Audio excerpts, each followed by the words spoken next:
This meeting is recorded. You probably already received the information about starting the recording.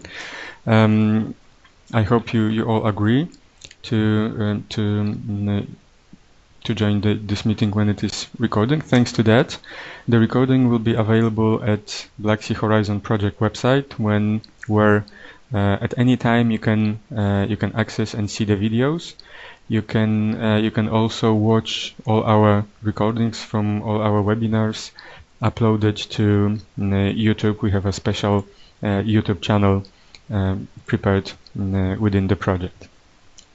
To begin with the slides, at the beginning I will give you some information concerning the Black Sea Horizon project, which is the organizer of today's webinar. And later on we will proceed according to the agenda with details about Marie Skłodowska-Curie actions, especially individual fellowships and RISE, and Euraxess, which is very much connected to Marie Skłodowska-Curie projects and researchers moving, changing the place of the activity. For the beginning, the Black Sea Horizon project is funded under Horizon 2020. It began in February 2015, and now, January 2018, this is the last month of the project. So also this webinar is the last webinar organized within the project. There are 19 organizations from 16 countries as project partners in the project consortium. The coordinator is Center for Social Innovation from Austria. At this slide you can see all project partners, their short names and countries they represent.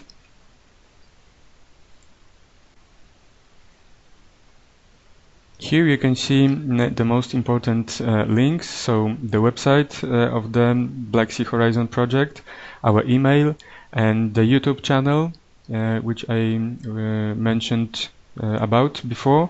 The channel Black Sea Horizon at YouTube, there's the place where all our webinars are recorded and available to you at any time. Also Facebook, Twitter, and LinkedIn, so please feel free to visit and like us on Facebook. The key objectives of the Black Sea Horizon project are to support the EU's external relations with the target region, meaning the Black Sea region, to stimulate bi-regional STI cooperation and to strengthen the EU's economic competitiveness, and to contribute to the establishment of supporting framework conditions. Specific objectives the EU Black Sea Cooperation Program in STI, Bi-Regional STI Conference, which was organized during the project, increasing the knowledge base about EU's external environment, and stimulating bi-regional STI cooperation thanks to organizing webinars, like we have today, grant scheme for brokerage events, and summer school concerning Horizon 2020. But also strengthening the EU's economic competitiveness, by cluster identification and manager training, business contacts and training of entrepreneurs, and contributing to the pooling of resources, as well as contributing to the establishment of supporting framework conditions by preparing reviewer database, and identifying challenging thematic areas for mutual STI cooperation. These are the basic information about the project. If you would like to read more and learn more about the project, as well as see our presentations and previous webinars, please visit our website or the YouTube channel. As for the Marie Skłodowska-Curie actions and today's agenda, I will provide you with introduction to Marie Skłodowska-Curie actions, basic and most general information about all the projects. Later on, Anna Pikalova will give you details concerning individual fellowships. Later on, Magda Chomicka will give you details on Research Innovation Staff Exchange, and Olga Wąsowska will give you details concerning Euraxess portal and the network. Marie Skłodowska-Curie Actions objective General objectives is to ensure optimum development and dynamic use of Europe's intellectual capital in order to generate new skills, knowledge, and innovation. And it is done by promotion of attractive working and employment conditions, especially thanks to European Charter for Researchers and Code of Conduct for the recruitment of researchers, a very important document, a very important brochure. Secondly, by the development of innovating training schemes, especially training on various research domains and complementary skills, organizing conferences, seminars, especially for young researchers. Enhancement of academic and non-academic cooperation by promoting employment, good employment conditions, secondments, financing joint research activities and various trainings. And last but not least, dissemination of research results and popularization of science by funding population of the results of the project, engagement in outreach and dissemination activities. The key features of Marie Skłodowska-Curie actions. First of all, what can be funded? All domains of research and all domains of research and innovation, from basic research to market take-up and innovation services. Special approach of the European Commission, so-called bottom-up approach, what means that European Commission doesn't provide any thematic areas, no topics for the calls, but it is the opposite. I mean, people and the researchers and organizations applying for funds, they propose topics of the project. And the third key feature is financing, training and transfer of knowledge through research. Who can benefit, who can implement Marie Skłodowska-Curie action project? Researchers of any nationality. In RISE, they might be staff members, researchers, managers, administrative and technical personnel supporting project research and innovation activities. And very important, there are two categories of researchers: early stage researcher and experienced researchers. Later on, we'll give you more information on who is early stage and who is experienced researcher. And where the projects may be implemented: in all types of organizations, from academic and non-academic sector, meaning universities, research institutes, companies, hospitals, NGOs, and so on and so on. Countries, of course, are divided into member states of the European Union, countries associated to Horizon 2020, and third countries. There's very important eligibility condition: international mobility. As for institutions, we have two kinds of institutions, two sectors: academic sector and non-academic. Academic sector are public or private higher education institutions awarding academic degrees, or public or private non-profit research organizations, or international European interest organizations. Non-academic sector are all the others. Organizations from both sectors can be beneficiaries or partner organizations in Marie Skłodowska-Curie project. Beneficiaries sign the grant agreement with the European Commission. They are responsible for executing project activities and proposed research and training program, and they employ researchers. Partner organizations do not sign the grant agreement with the European Commission. They sign consortium agreement. They are involved in trainings and secondments, and their expenditure is covered by a beneficiary.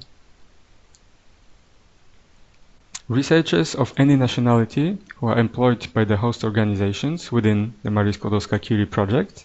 We have early stage and experienced researchers.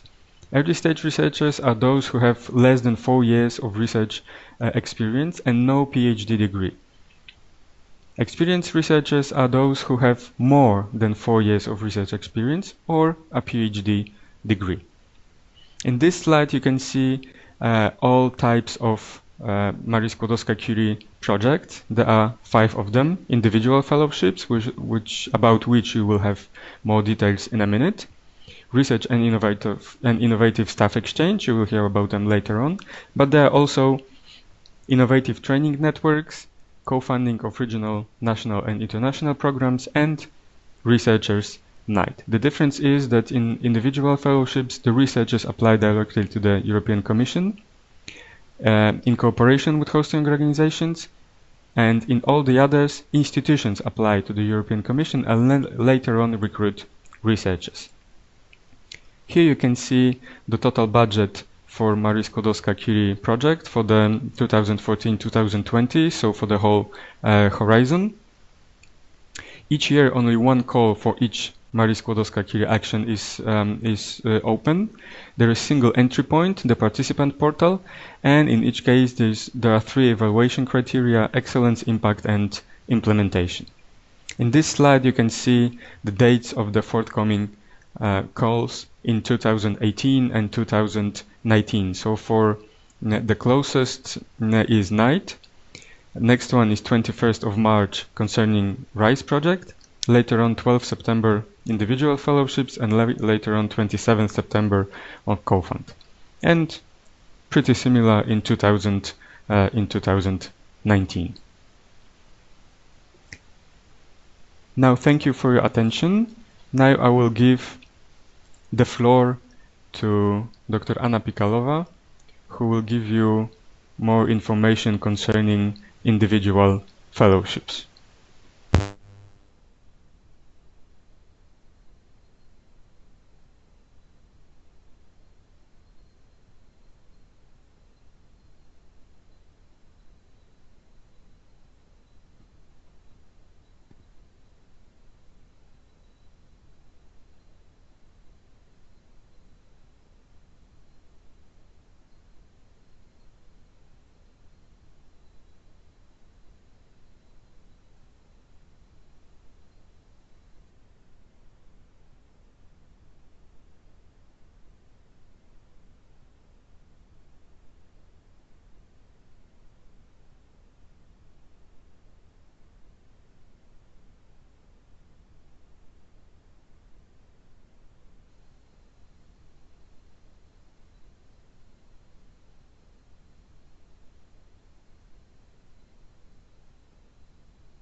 Anna, please, you can take over the presentation and start your part concerning individual fellowship. The floor is yours.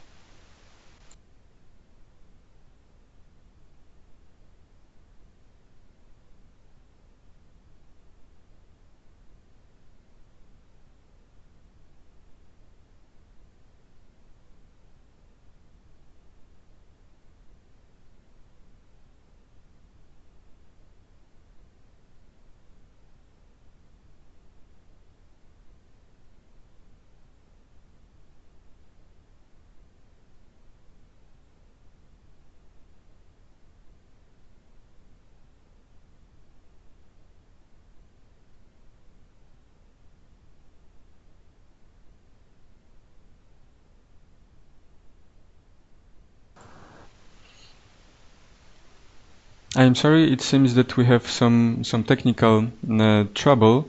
We cannot hear Anna speaking. Anna, can we help you somehow?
We are trying at the moment. We are trying to fix the problem with the audio. We will be back in a minute.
Dear participants, it seems that we have a technical problem with audio.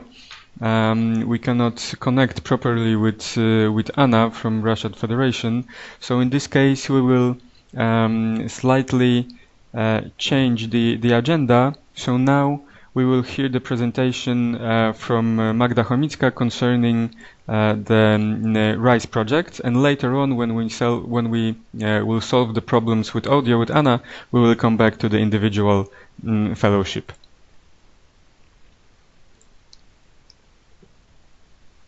So Magda, please take over the presentation. The floor is yours.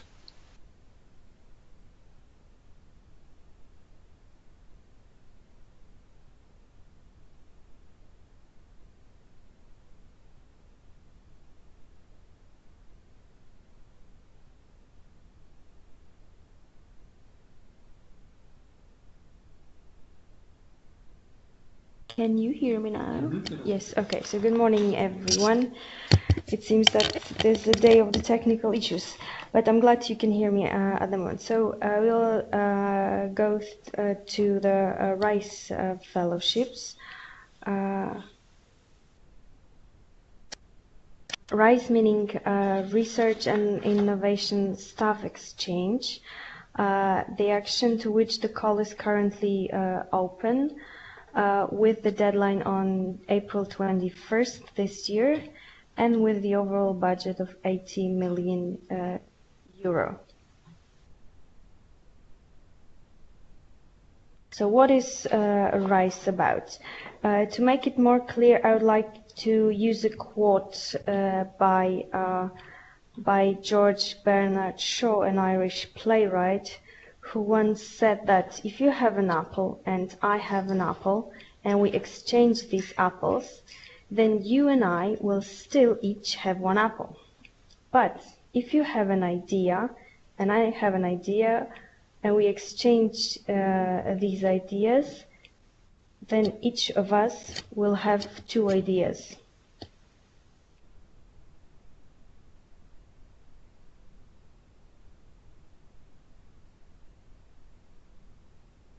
So this is RISE about the exchanging ideas between the institutions that participate in the action, about the staff that is involved in the project. So what are the objectives of the whole action?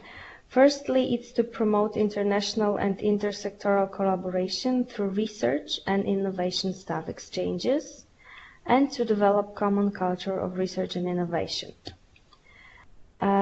these objectives are supposed to be achieved by international and intersectoral transfer of knowledge and sharing of the ideas, as well as common research and innovation project. The project is then carried out by highly skilled research and innovation staff, which is employed at the institutions participating in the whole project.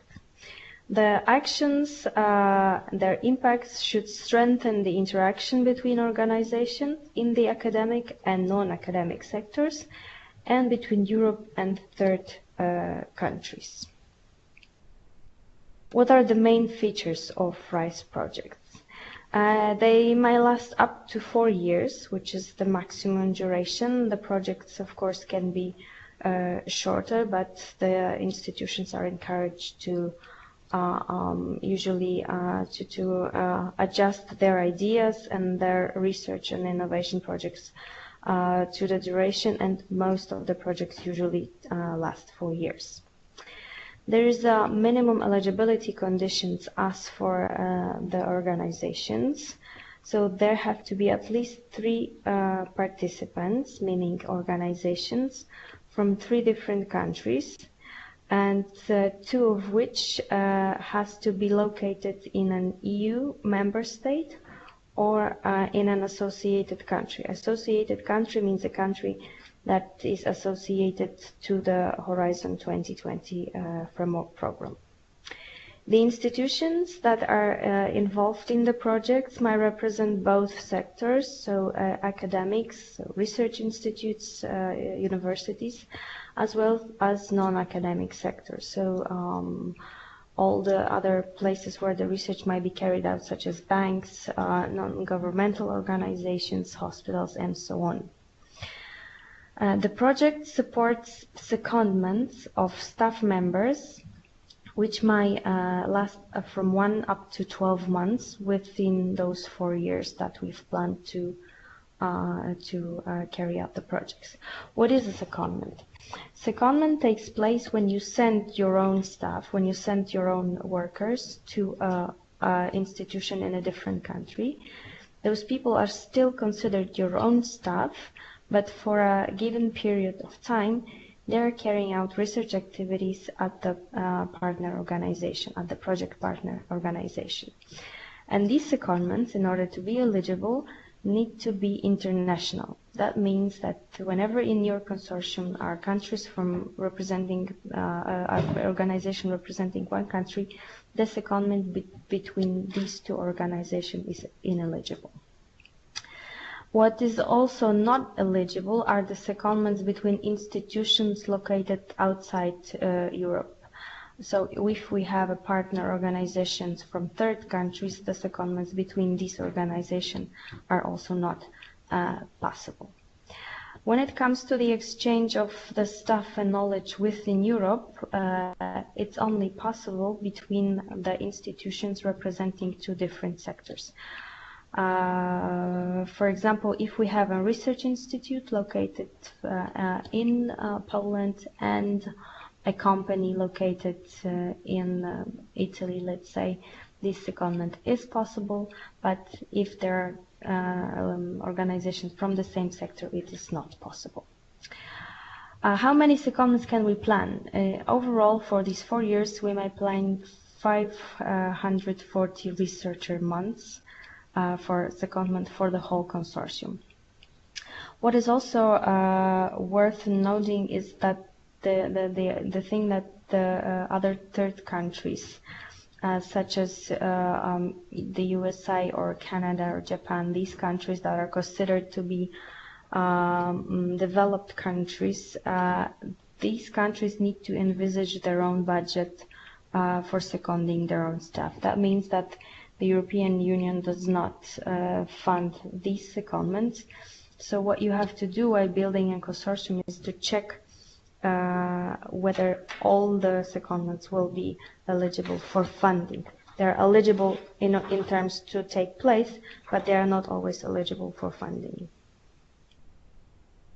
So who is staff? Staff that you might second. A staff must first be considered as staff of the sending organizations, and the type of the relationship that is between the organization and the person needs to be applicable in a national law. It can be work contract, it can be a different contract, it can be a scholarship or any other contract that is legal and eligible according to the national law. And also the staff needs to be under direct instructions of sending organization during the secondment period. It means that whenever you send a person, you have to be empowered to give instructions for work. The staff needs to be actively engaged or linked to research and innovation activities at the sending institutions for at least 1 month immediately prior to the first period of secondment. That means that you cannot employ a new person and immediately send this person abroad for a secondment. It has to be your own staff. And as for the profile of staff, they can be one of these 5 mentioned, so early stage researchers or experienced researcher, as well as administrative, managerial or technical staff that is actively engaged in the project, in the action. So general administration such as reporting or all administration considered with the project is not eligible, but the administration or managerial issues concerning their particular projects, whenever we have the staff involved in the project, we might also second them.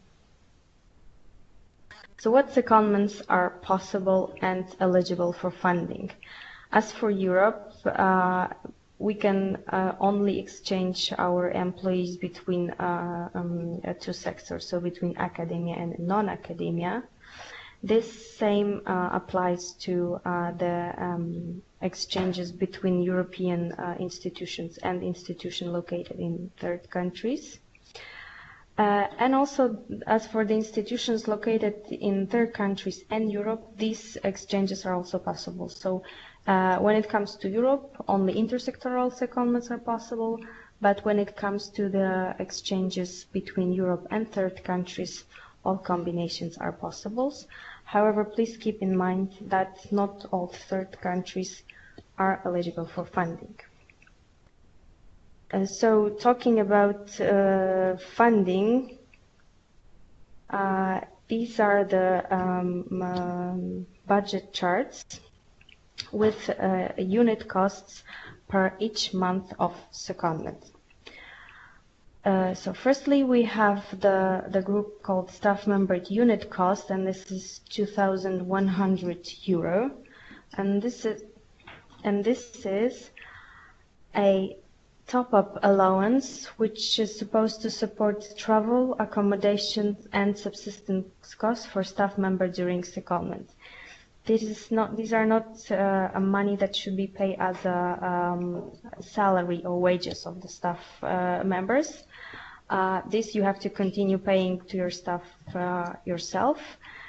This 2,100 euro is to support the travel and accommodations of the staff. The second group are these institutional costs. First, 1,800 euro per research training and networking costs per month, as well as 700 euros per indirect and managerial costs. As for third countries participants, your budgets are, when eligible, are always attributed to one of the hosting countries in Europe, but whenever you host researchers from Europe, you might also claim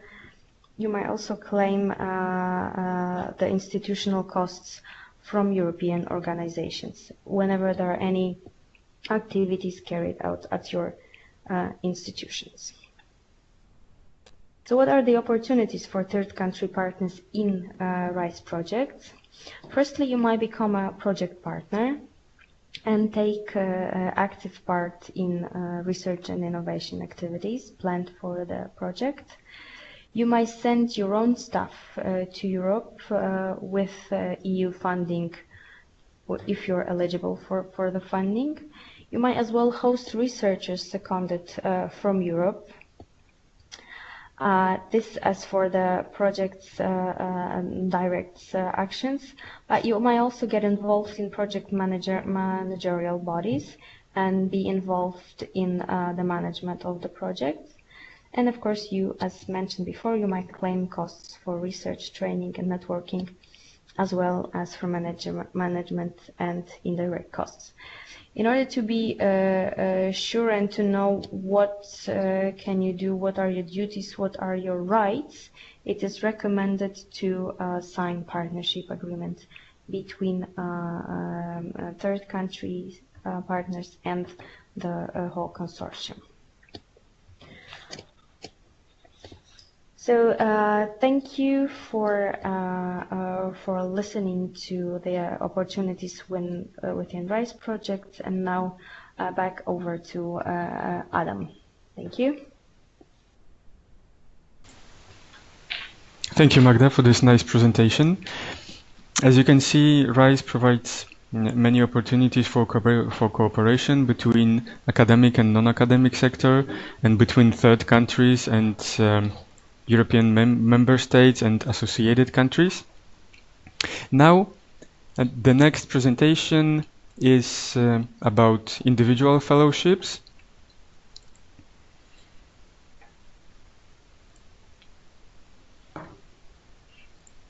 Dr. Anna Pikalova from Russian Federation will provide you more information concerning individual fellowships and the forthcoming open call. Anna, thank you for joining our meeting. Please take over the presentation and take over the floor. The floor is yours. Hello, thank you, Adam. Do you hear me? Yes, we can hear you now. Everything is great. Okay, thank you very much.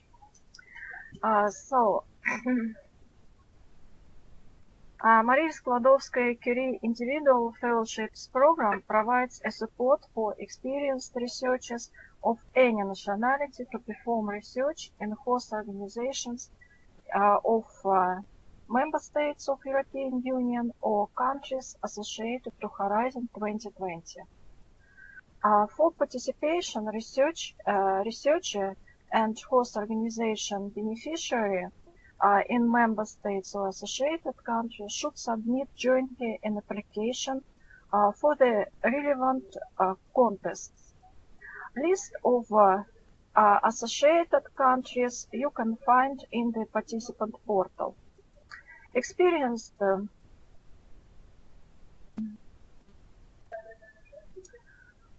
it is important that researchers should be experienced researchers. Who are these researchers? Experienced researchers are who at the date of the call deadline has a doctoral degree or has at least 4 years of full-time equivalent research experience. Full-time equivalent research experience is measured from the date when the researcher obtained the degree, entitling him or her to embark on a doctorate, even if doctorate was never started or envisaged. Host research organizations should be located in the member states of European countries or associated countries. They may be universities, public and private research institutes, international European research interest organizations, and international organizations, non-academic sector organizations for the activity, society, and enterprise panel. A researcher may choose among 8 scientific areas for research, and you can see on the screen these scientific areas.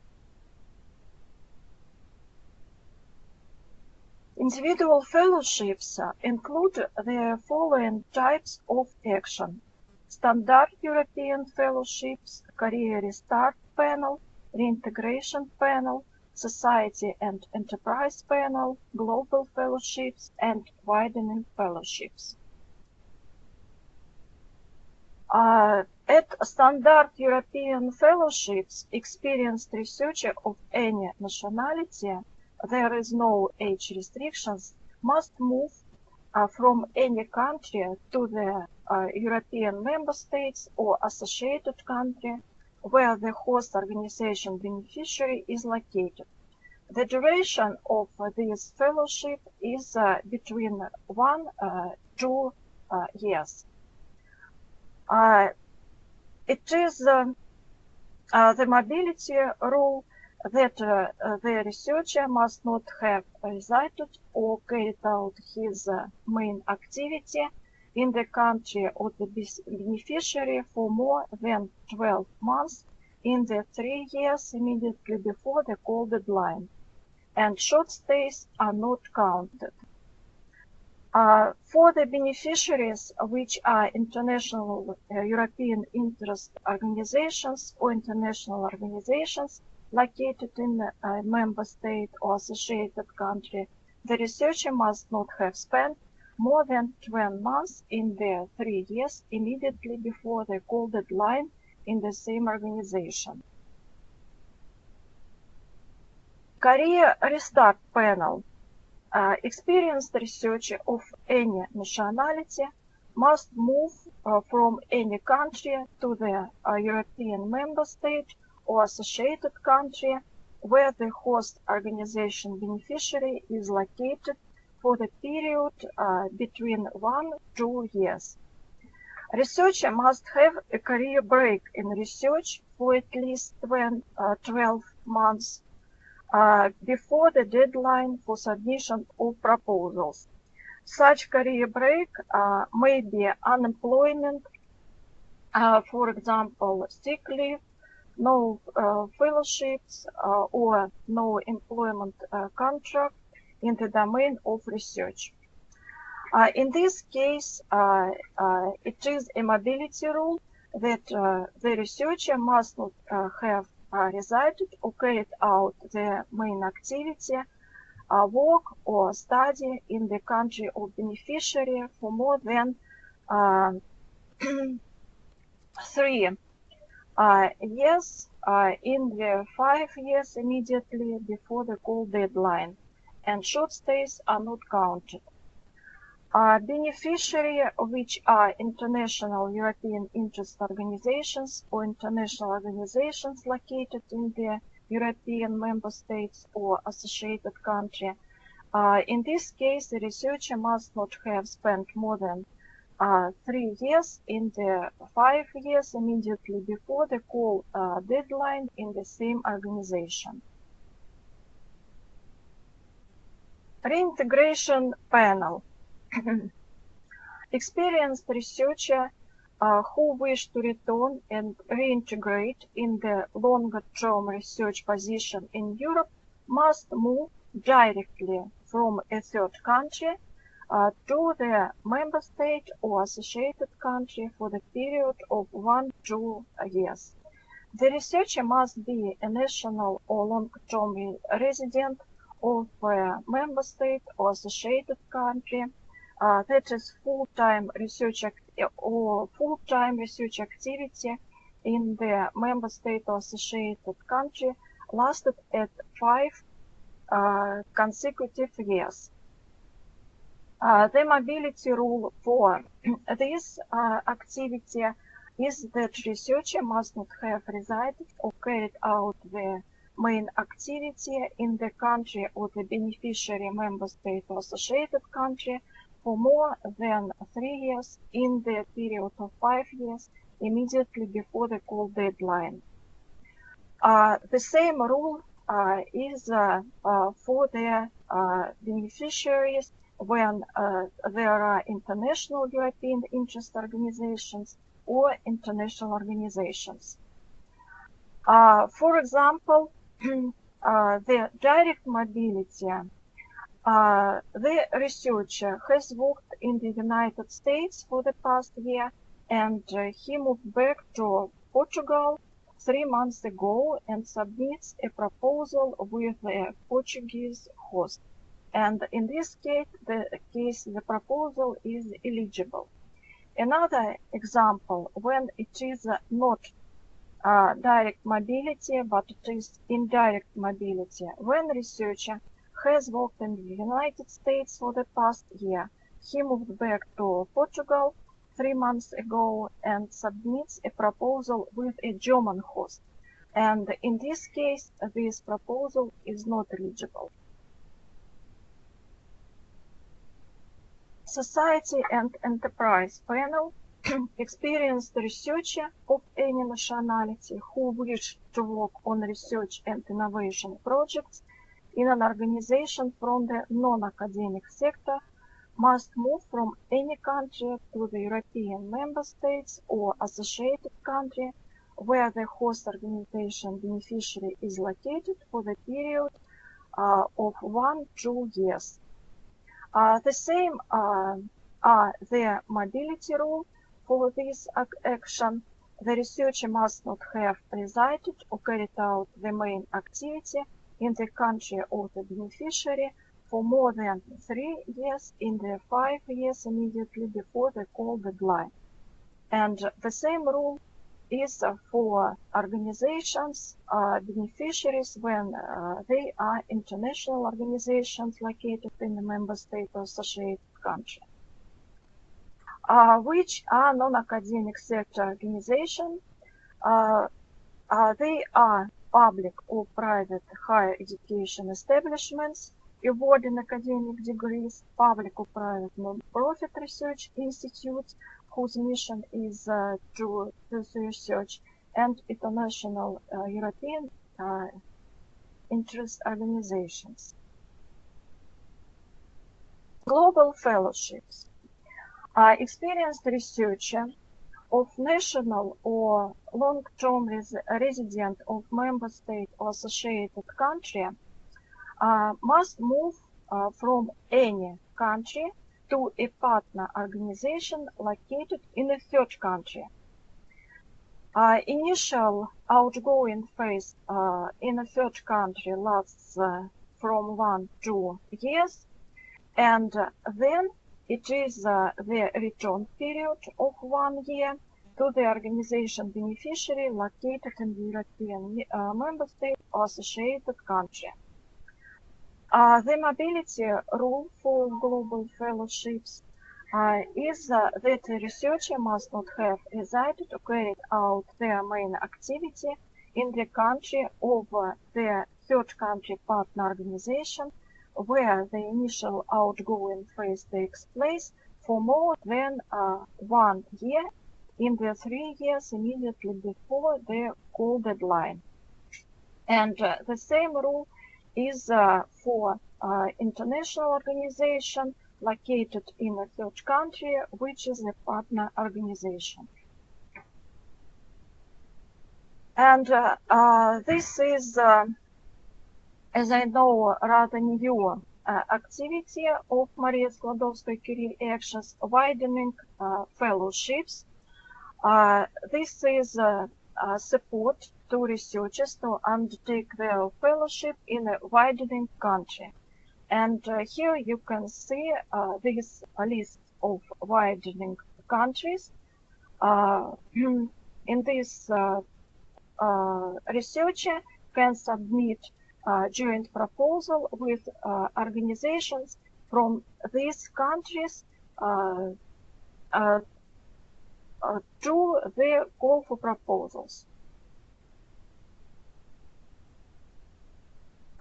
Here is financial aspects, living allowances, mobility allowances, family allowances, and research and training network activities for research organizations which hosts the research, and management and indirect costs.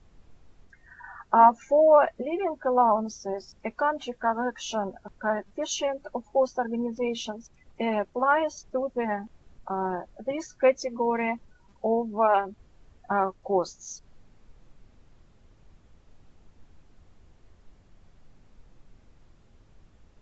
Where we can find the call for proposals for individual fellowships. It is necessary to visit participants portal and, for example, to find these finding opportunities, to choose calls Horizon 2020. Here is Maria Skłodowska-Curie actions, and this is the call for these individual fellowships. The next call for individual fellowships will be announced on 12th April this year, and the deadline for this call will be 12th September this year. The proposal includes two main parts, Part A and Part B. The Part A consists of the general administrative information about the project, abstract, scientific area, then administrative data of participating organizations, budget, ethics, and guidance how to complete your ethics self-assessment you can find by this link. Part B consists of two parts, and it is important to fit the maximum pages of this proposal part.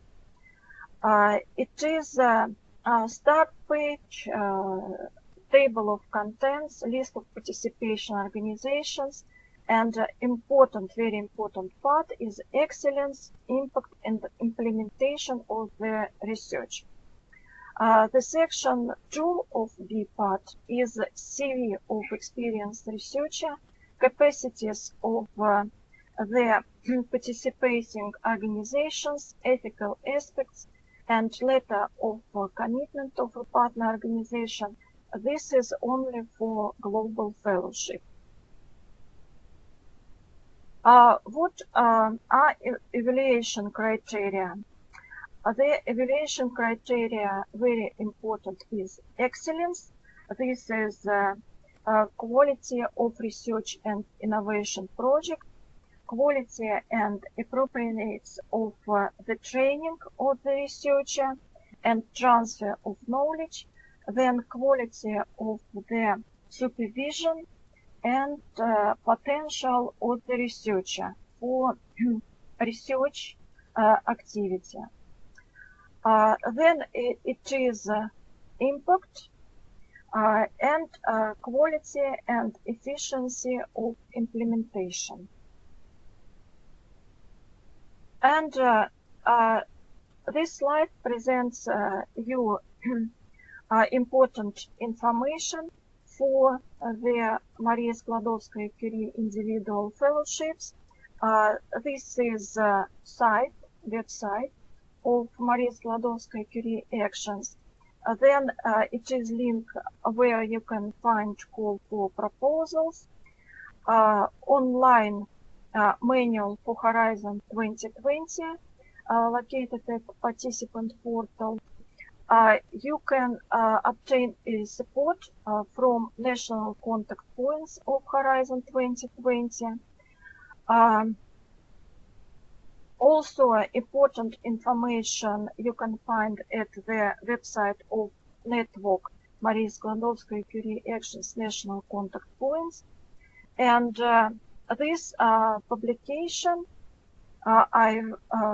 IF Survivor's Guide 2016, I think this publication will be useful. Thank you very much for your attention. If you have any questions, please ask. Thank you.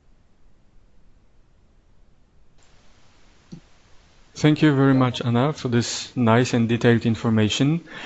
As we learned, individual fellowship give opportunities for researchers not only from Europe but also from other countries, from third countries. So researchers of any nationality can benefit from individual fellowship. They can they can apply for individual fellowship and implement the project in member state or associated country where the hosting organization is the hosting organization of their choice. Anna, thanks a lot again.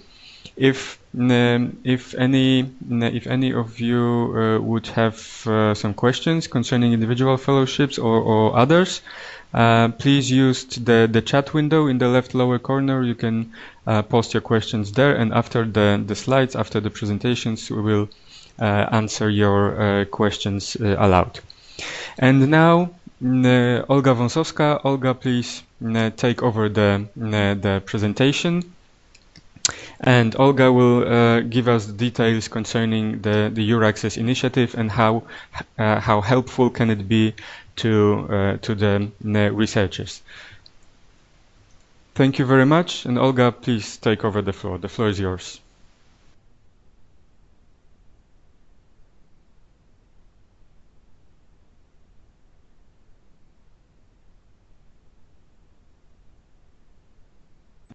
Thank you, Adam. Hello everyone, my name is Olga Wąsowska. I am a Euraxess expert and I am from IPPT PAN located in Warsaw, Poland, together with my colleagues Magdalena and Adam, who were speaking before me. First of all, why have we decided to include the Euraxess initiative in the agenda? Well, for those who don't know, Euraxess is a pan-European initiative providing access to information and support services to researchers who would like to develop their career in Europe. So if you would like to pursue your career in Europe or connect it somehow with Europe, Euraxess is a very useful tool for you. And now, what does Euraxess consist of? We can say that Euraxess initiative consists of several elements. The first elements are Euraxess portals, where you can find useful information for researchers, and I will be talking about it a little bit later. The second element are Euraxess centers, where you can receive free of charge personal assistance connected to your stay in Europe. Then there is Human Resources Strategy for Researchers, which is an initiative aiming to improve working conditions for researchers in Europe. And the last elements, these are Euraxess online tools designed to support researchers' careers. In my today's presentation, I would like to tell you about the first three elements. And I will skip Euraxess tools because they are being constantly developed. So let's start with the European portal. Taking into consideration this European portal, the European Commission has created a portal and almost 40 national portals, which aim is to support mobile researchers. National portals are technically similar to each other, but they have a different content which relies on the conditions of living in each country and on the law of this country. However, procedures in Europe are similar to each other, so information on these portals are also often quite similar. And now, what is European portal? This is a platform not only for researchers, but also for other parties who wish to interact or somehow collaborate with researchers. You can find there loads of information, for example, or mostly applying to mobility issues. This is also a platform which connects parties interested in finding collaborations. And now I would like to quickly go through the menu of the European Euraxess portal. The first element is jobs and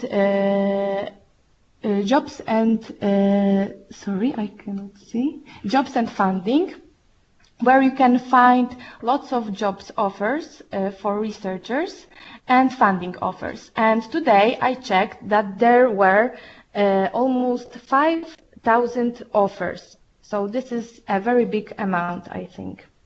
Then there is the partnering section, So if you are searching for collaboration, then if you register, you can search for organizations, businesses to collaborate with them, and also you can search for CVs of other researchers. And of course, you can leave there your CV if you log in, if you register, it's all free of charge. Then there is information and assistance section, which is divided into 3 categories: living in Europe, working in Europe, and leaving Europe. You can find there lots of information on different topics, for example, about taxation, accommodation, banking, social security, health insurance, and so on. There's also information. There is a list of Euraxess centers which offer free of charge assistance to mobile researchers. Euraxess Worldwide focuses on European researchers staying outside Europe and gives them access to European worldwide community, organizes some events, gives them news, sends Euraxess Worldwide newsletters. And there are Euraxess centers beyond Europe, as you can see. One is, for example, in North America, another in Latin America, and so on. When it comes to the national portals, there are 38 of them, and they give information about each country and offer personalized services. As an example, I would like to tell you about the Polish portal, where you can find information on such issues like, for example, accommodation in Poland, daily life, healthcare, Polish language courses, and so on. And it's also important to know that you can get this information also through the European portal. They are also visible on the European portal.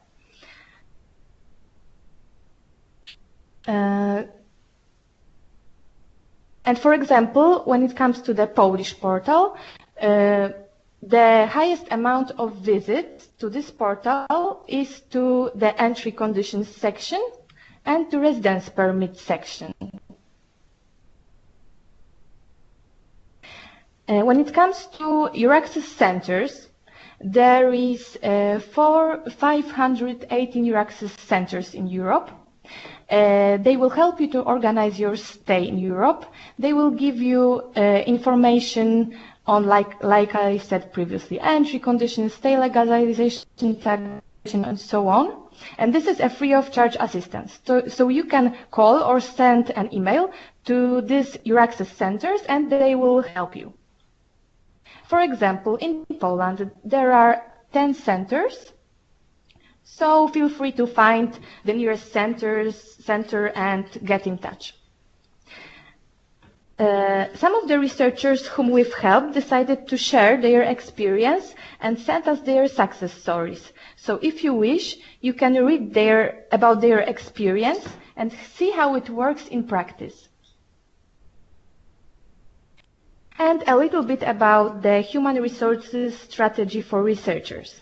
It is an initiative which supports improving working conditions for researchers in Europe. It supports implementation of the Charter and Code in their policies and practices. But what are Charter and Code? These are documents developed by the European Commission as aimed at improvement of working conditions and career development for researchers in Europe. The documents include 40 principles addressed to scientists, employers, and, for example, research funding organizations active both in public and private sector in the EU member states. And institutions which build up their strategy to follow the Charter and Code are awarded by the European Commission with the Human Resources Excellence Award, which you can see on the slide. In a nutshell, Euraxess added value. Euraxess can contribute to boosting researcher career development, irrespective of the career stage researchers are at. Euraxess can help researchers in finding a job, give information on what it is like to live in another country, and help them with their move and connect with other researchers that are experiencing similar challenges. Euraxess is being constantly developed. For example, in the nearest future, we are planning to build up career development services for researchers. And one of the most important things is that the services are free of charge for researchers. Thank you very much for your attention. If you would like to ask me about anything applying to the Euraxess initiative, please feel free now or later, for example, by email. I'm giving back the floor to Adam. Thank you for your attention. Thank you very much, Olga, for your presentation. So many useful information. We could learn about so many useful tools and initiatives of Euraxess, and as well as the European Charter for Researchers and the Code of Conduct for the Recruitment of Researchers, which is a very important document, very important brochure also in Marie Skłodowska-Curie actions when implementing the project and when being employed within the Marie Skłodowska-Curie project. Now you can see the last slide. This is the contact to our whole team in IPPT PAN. Before you had also a slide with a contact to Dr. Anna Pikalova. You can contact us at any time if you would like to comment on our presentation, or if you'd like to ask or talk about Marie Skłodowska-Curie project and our today's presentation. Dear presenters, thank you all again for being here at our meeting. Thank you for your presentations. Dear participants, thank you for participating in our today's meeting. As I mentioned at the beginning, this is the last webinar within the Black Sea Horizon project, but if you are interested, you can still come back to all our webinars and see all the recordings at our YouTube channel. You can also visit, and please welcome visit our website of the Black Sea Horizon project. Today's webinar, today's meeting is also recorded, and soon it will be available both at the project website and our YouTube channel.